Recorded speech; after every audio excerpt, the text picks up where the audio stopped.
जय श्री कृष्णा। राधे राधे। सभी बहनों को हरियाली तीज की हार्दिक शुभकामनाएं।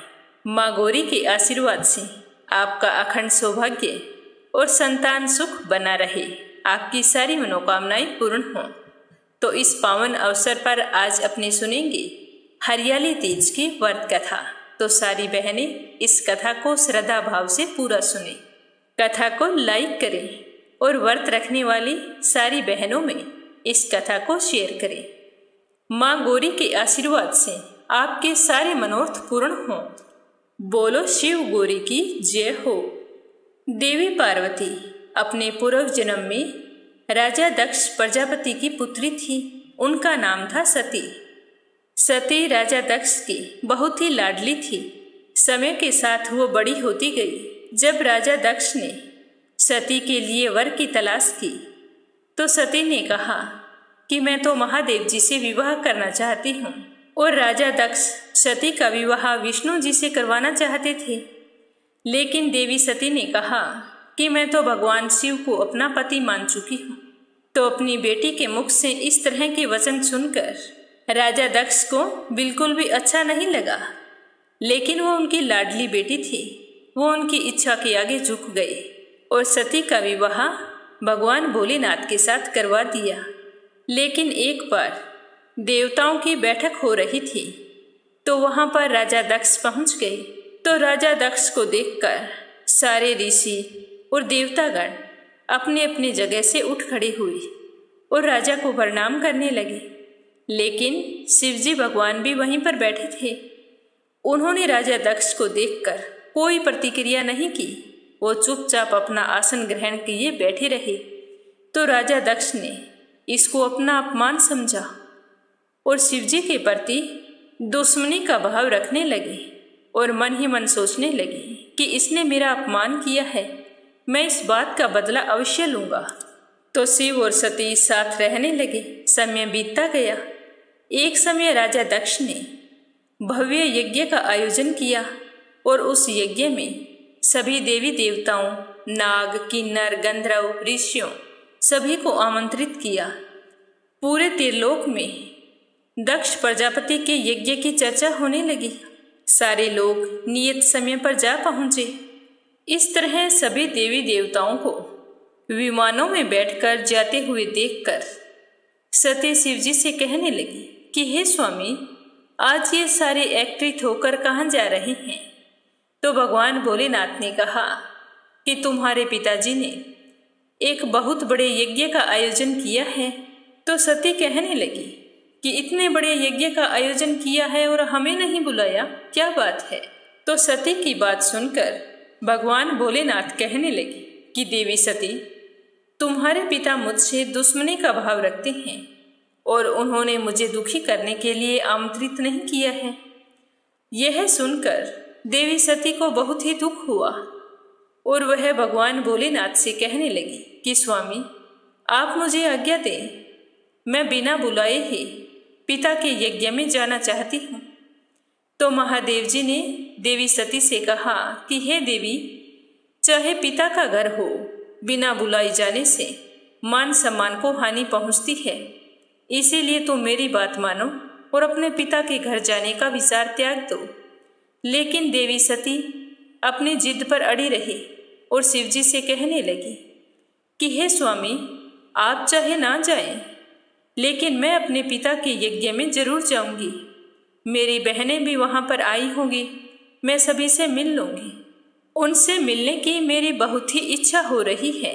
हे नाथ, आप मुझे इस तरह से मना मत कीजिए। तो भगवान भोलेनाथ ने देवी सती को जाने की अनुमति दे दी और देवी सती बहुत ही खुशी से अपने पिता के घर चली गई। लेकिन जब दक्ष प्रजापति ने देखा कि उनकी बेटी सती बिना बुलाए ही वहां पर पहुंच गई है, तो उन्होंने देवी सती के सामने महादेव जी का बड़ा अपमान किया और देवी सती से कहा कि हे सती, तुम्हारा पति शमशान का वासी है। तुमने उसके साथ विवाह करके बहुत बड़ी भूल कर दी है। तुम अपनी बहनों को देखो, कितने सुंदर सुंदर वस्त्र पहन रखे हैं, कितने अलंकारों से सुशोभित है। और एक तुम अपने आप को देखो, तन पर पूरे कपड़े ही नहीं हैं और इस चमड़े से अपने शरीर को ढक रखा है। क्या कमी रह गई थी मेरे प्यार में जो तुमने उस भूतनाथ का वरण किया। तुम्हारी सारी बहनें देखो कितनी खुशी से रह रही है। इन सब ने मेरा कहा मानकर विवाह किया था। तो उस समय देवी सती ने देखा कि कोई भी उससे प्रेम पूर्वक बात नहीं कर रहा है। तो उस समय देवी सती को महादेव जी की बातों का स्मरण हो आया। अब वह अपनी भूल पर प्रायश्चित करने लगी। सती कहने लगी कि मुझे तो महादेव जी ने मना किया था और मैं उनके मना करने के बाद भी यहाँ आ गई हूँ। यह मेरी गलती है, मुझे यहाँ पर आना ही नहीं चाहिए था।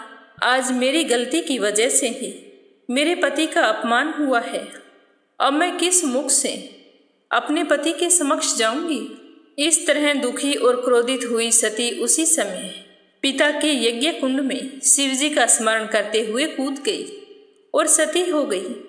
देवी सती के अग्निकुंड में देह त्याग की सूचना जैसे ही भगवान भोले शंकर को मिली तो वो बहुत ही क्रोधित हुए और अपने गुस्से से वीरभद्र को प्रकट किया और कहा कि तुम जाओ राजा दक्ष प्रजापति के यज्ञ को नष्ट कर दो। तो वीरभद्र शिवजी की आज्ञा पाकर राजा दक्ष के यज्ञ स्थल पर पहुंच गए और वहां पर सब कुछ तहस नहस कर दिया और इधर शिवजी घोर साधना में लीन हो गई। फिर देवी सती ने कई जन्म लिए। कहते हैं कि देवी सती के 108 जन्म हुए थे। 107 जन्मों तक वह भगवान शिव को पति रूप में पाने के लिए तपस्या करती रही, लेकिन उसे सफलता नहीं मिली और 108वें जन्म में हिमालय की पुत्री पार्वती के रूप में देवी सती का जन्म हुआ था। इस जन्म में देवी पार्वती ने भगवान शिव को पति के रूप में पाने के लिए सावन के महीने में मर्तिका से शिवलिंग का निर्माण करके पूरे भक्ति भाव से शिवजी का पूजन किया और फिर तपस्या में लीन हो गई। और देवी पार्वती की इस तरह कठिन तपस्या से भगवान भोले शंकर को प्रसन्न होना ही पड़ा और फिर वे पार्वती के समक्ष प्रकट हुए और कहने लगे कि देवी पार्वती, मैं तुम्हारी तपस्या से बहुत ही प्रसन्न हूँ और मैं तुम्हें वचन देता हूँ कि तुम ही मेरी अर्धांगिनी बनोगी।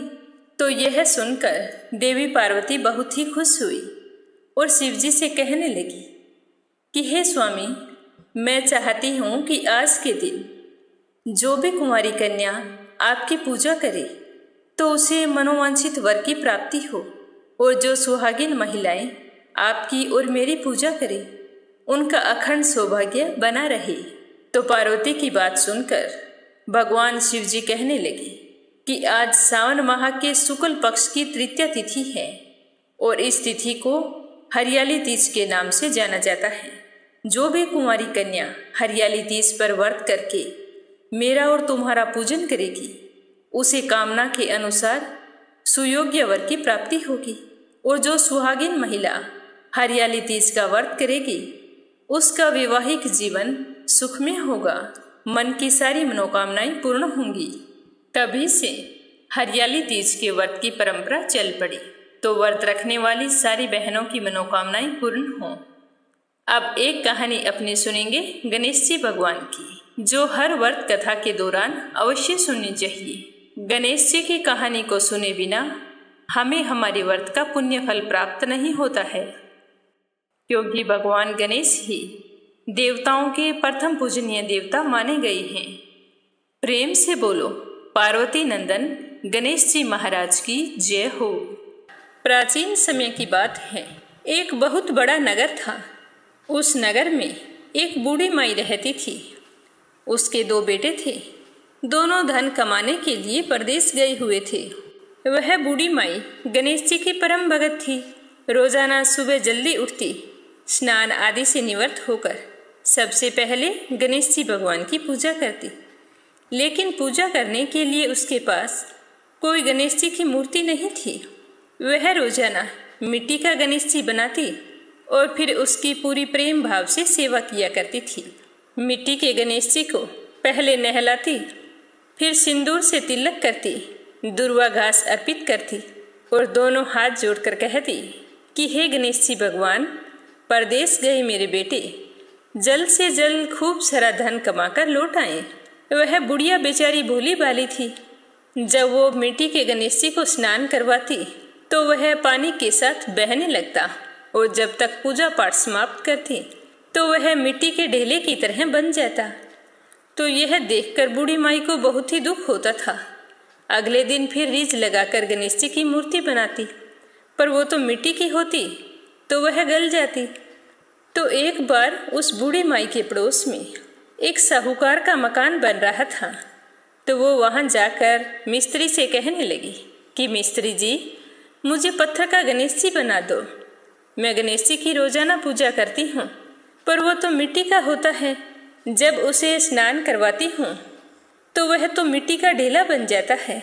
तो यह सुनकर मिस्त्री और मजदूर हंसने लगे। मिस्त्री कहने लगा कि मैं तुम्हारे लिए पत्थर का गणेश जी बनाऊंगा, तो उतने समय साहूकार का कोई काम पूरा करूंगा। तुम्हें पता है, तुम्हारे लिए गणेश जी की मूर्ति बनाने लग गया और साहूकार आ गया तो मुझे काम से निकाल देगा।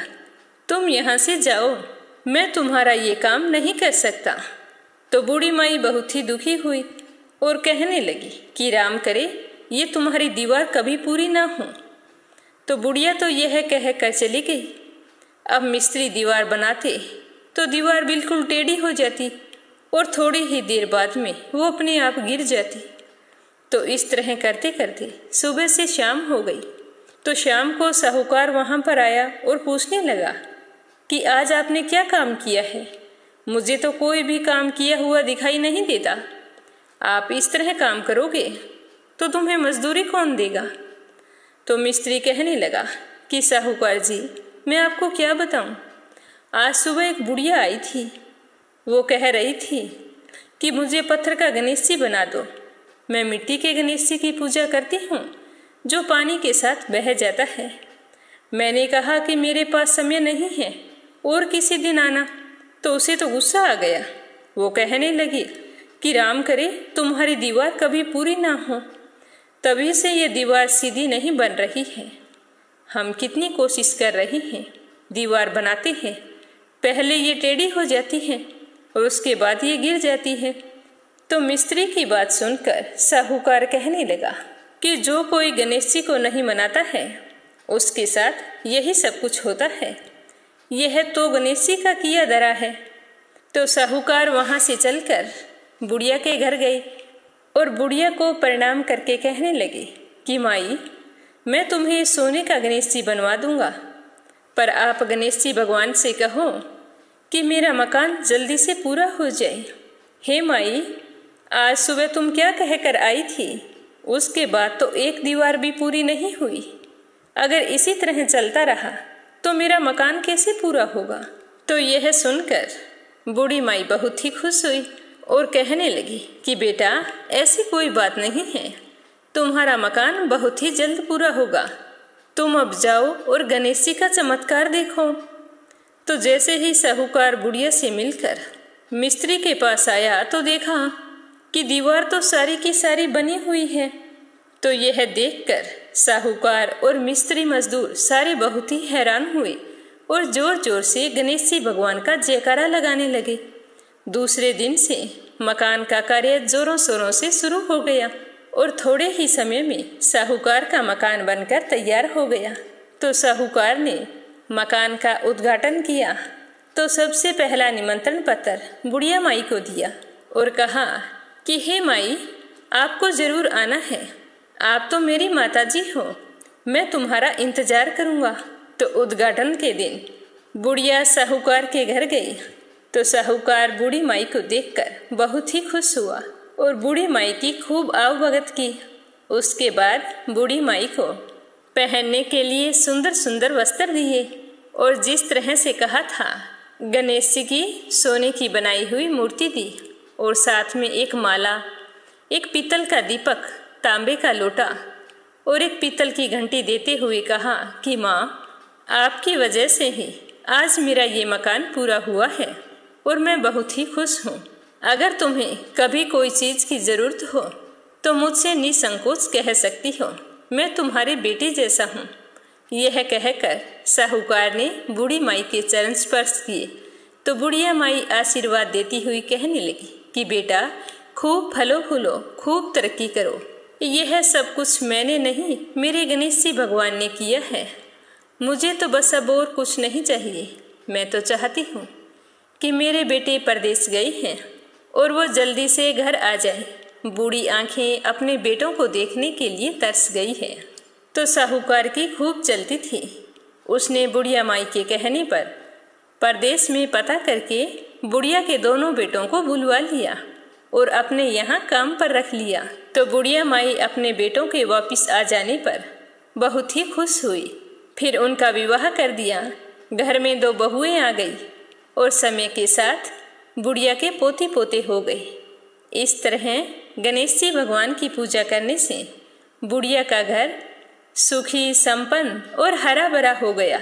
बुढ़िया माई बहुत खुश रहने लगी और रोजाना अपने सोने के गणेश जी की पूजा करती और माला से गणेश जी के नाम लेती, घंटी बजाकर गणेश जी का स्वागत करती और जल से भरे हुए कलश से सूर्य भगवान को अर्घ्य देती। तो भगवान की कृपा से बुढ़िया माई अपने जीवन के समस्त सुखों का भोग करती हुई अंत में मोक्ष धाम को गई। हे गणेश जी महाराज, जैसा आपने बुढ़िया को दिया वैसा सबको देना। जो भी आपकी इस कथा को सुने, सुनाए या फिर हुंकारे भरे, उसकी सारी मनोकामनाएं पूर्ण करना। बोलो गणेश जी महाराज की जय हो। कथा सुनकर आप सभी बहनों को कैसा लगा कमेंट करके जरूर बताना और साथ ही मीरा भक्ति चैनल को सब्सक्राइब करते हुए इस कथा को ज़्यादा से ज़्यादा शेयर करना। माँ गौरी के आशीर्वाद से आपके सारे मनोरथ पूर्ण हों, आपके जीवन में सुख सौभाग्य का वास हो। जय श्री कृष्णा। राधे राधे।